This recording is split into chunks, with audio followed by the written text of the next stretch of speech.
Good morning, children.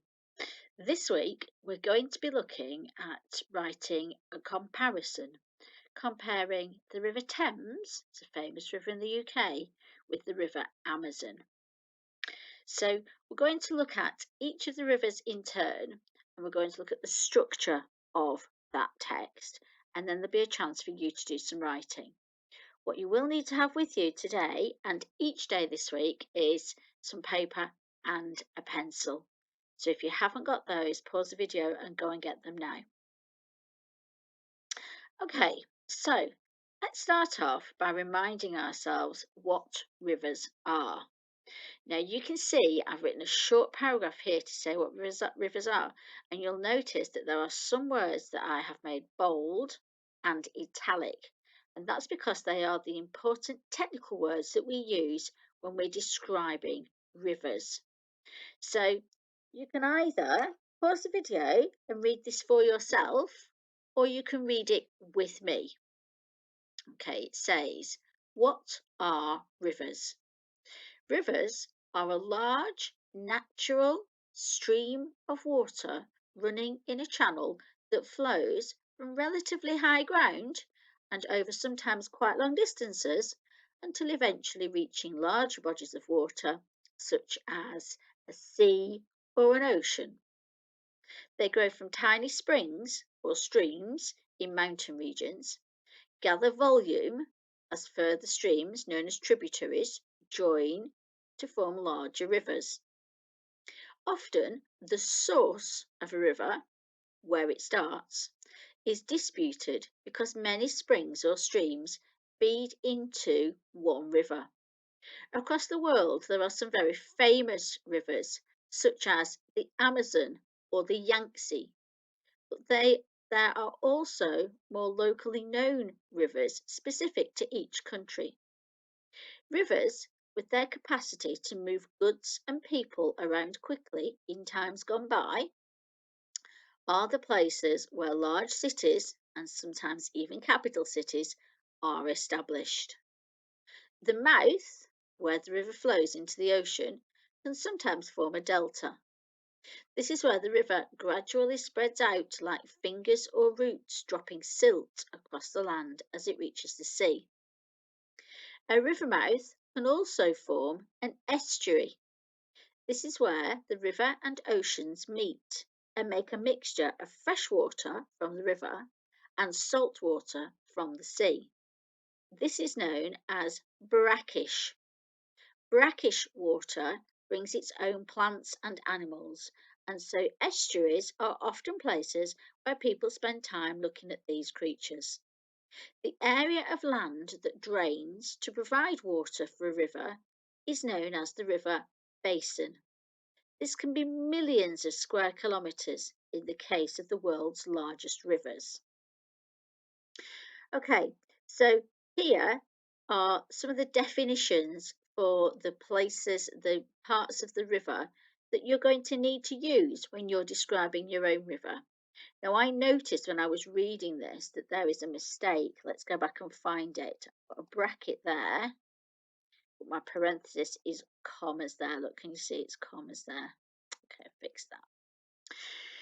So, what I'm going to ask you to do in a minute is I'm going to show you the words that are in italics in a little chart. Let's have a look at it. And what I want you to think about is, in a minute, you're going to pause the video and you're going to see if you can remember what is a basin, the source, the mouth, a delta, the tributaries, or an estuary. I'm going to ask you to see if you can remember what they are. You can always pull the video back and have a look at this paragraph again. So, pause the video and have a go. Okay, how did you get on? Let's have a look at the first one. A basin is an area of land that drains to provide water for a river. The source, where a river starts. The mouth, where the river flows into the ocean or sea. A delta, where the river gradually spreads out like fingers or roots and it drops silt, which is like a type of soil that's gathered in the water, across the land as it reaches the sea. Tributaries, other streams that join to form a river, and an estuary, where the river and ocean meet and make a mixture of fresh water from the river and salt water from the sea. And if you remember, that water is described as brackish water. Okay, so we're going to do some comparing today. So the first thing I want us to think about is when we're comparing, what we're actually doing is we're saying what's the same about two things and what's different about two things. We're making a comparison. How are they the same and how are they different? So if you look here, we've got an orange and an apple. Well, we could say that they were the same because they're both fruit. They're different because they're different colours. They're the same because they're quite popular fruits that most people have in their houses. They're different because apples have got a skin that we need to peel with a knife or an apple peeler, and oranges have got a skin that we can peel off with our fingers. They're the same because they're both spherical in structure, in shape. They're different because apple has got flesh that is quite solid, and an orange has got flesh that is made up of tiny little juice bags. So you can see, we can say how things are the same and we can say how they are different. Your job over this week is to get enough information together to be able to write about the River Amazon and to write about the River Thames, but also say how are they the same and how are they different. So let's have a look.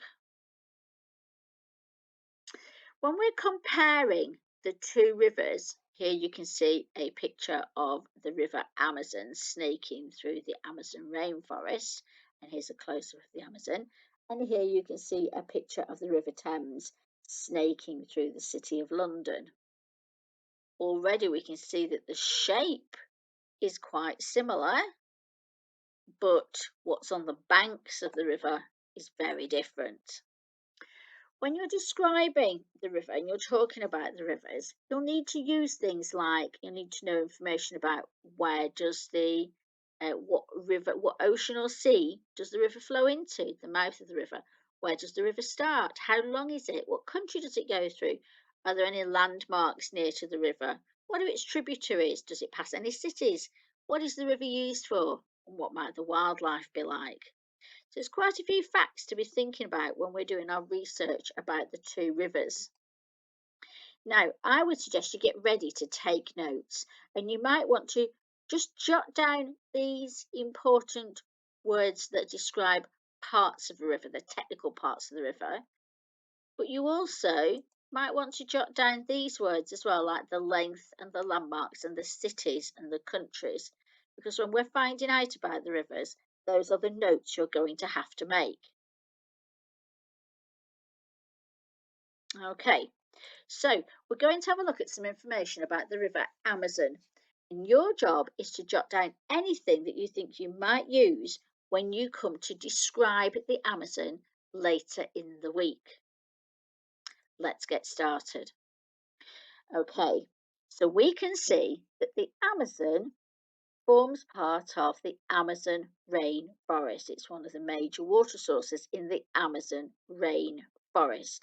And you can see, you remember when we did our work on Mexico in September, Mexico is in North America, and you can see that the Amazon, the River Amazon, is in South America. So it's in the southern hemisphere on the continent of South America. That's one thing to think about. It's in a country called Brazil. Let's show you that in a little bit more detail. Okay, so here is the map of South America, and here is the River Amazon shown in red. Now the brown parts here is the Amazon basin. That's the land that draws water into the Amazon. And you can see that for the most part, the River Amazon itself runs through Brazil, but the basin touches on all of these countries.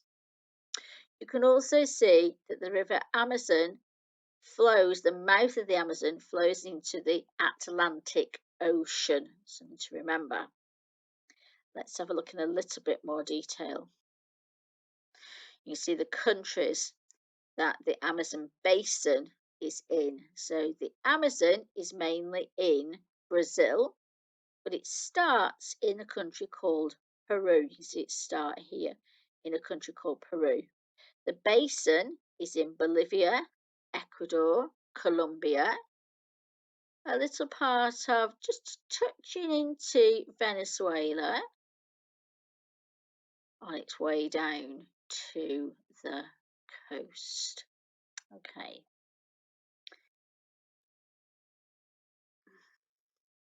And this shows the Amazon basin in a little bit more detail. You can see it looks like there's a delta here. Can you see the river splits up into tiny little fingers as it goes out into the sea? So I would say that the River Amazon has a delta at its mouth. And as we go along here, you can see some cities that are on the River Amazon. You've got Iquitos, it's quite close to the source of the river. You've got Manaus, you've got Santanem, and you've got Macapa. And these are cities on the Amazon River. Now, we can look again at those cities. You see that the river ends in a city called Belém. That's technically its mouth. You can see it breaks up into a delta here and it breaks up into a delta here. And here's the Amazon River. And it starts in a place called Iquitos, which is in Peru. The capital city of Peru is Lima.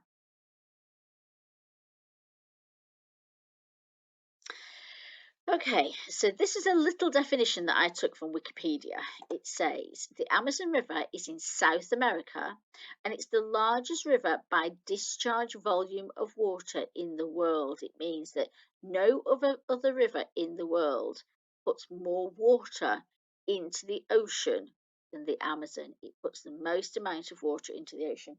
That's the discharge of volume of water.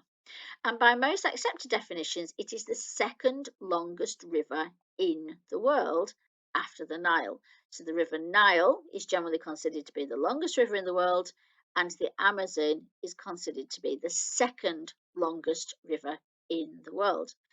Some people dispute that, and some people say that its source is not the Mantaro River. We'll go back and have a look at that in a moment. Its source is not the Mantaro River, it's further back and so makes it longer than the River Nile. But you'll see as we find out about rivers, often the source of the river is a point of contention. People will often argue over the source of the river. Okay, the river itself flows through the countries of Brazil, Peru, and Colombia. But as we saw, the basin touches many, many more countries. And these are the cities through which the Amazon River flows. I'm going to come to this little bit now, the basin. If you remember the basin, see if we can find that picture. It's a better one, isn't it? There's the basin. The basin of a river is the land over which land drains into the river. So the basin size for the Amazon is 7,050,000 square kilometres, or 2,722,020 square miles. So that basin, and you can see it there, can't you? It's a huge part of South America. Now, the next few pages are interesting facts about the Amazon. I'm not going to read them to you. I suggest you pause the video and read them and choose for yourself whether you think you're going to include these facts when you write about the Amazon later in the week. Here's the first one.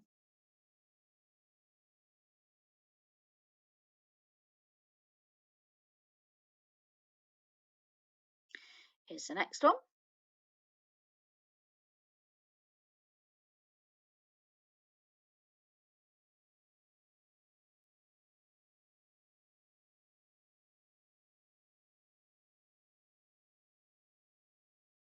I think this is a fabulous image of the delta for the River Amazon. You see, there's a fabulous image of the delta.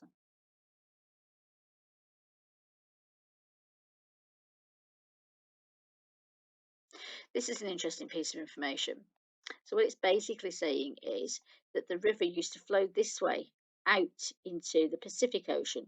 But when these mountains were formed, they made a barrier for the river, and so the river then had to flow this way.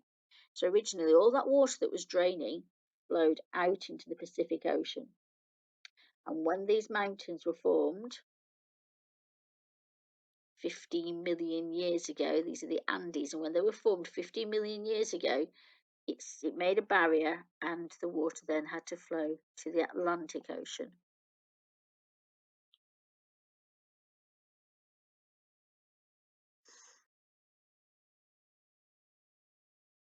Now, this is an interesting fact as well about there being no bridges across the Amazon. Often rivers are famous for their bridges. There are no bridges across the Amazon.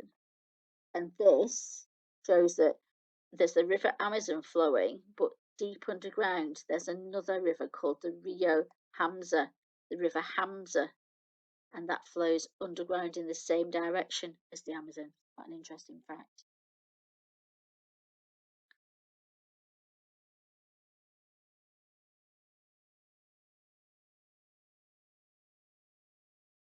And like many rivers, the Amazon will be higher at some parts of the year than others.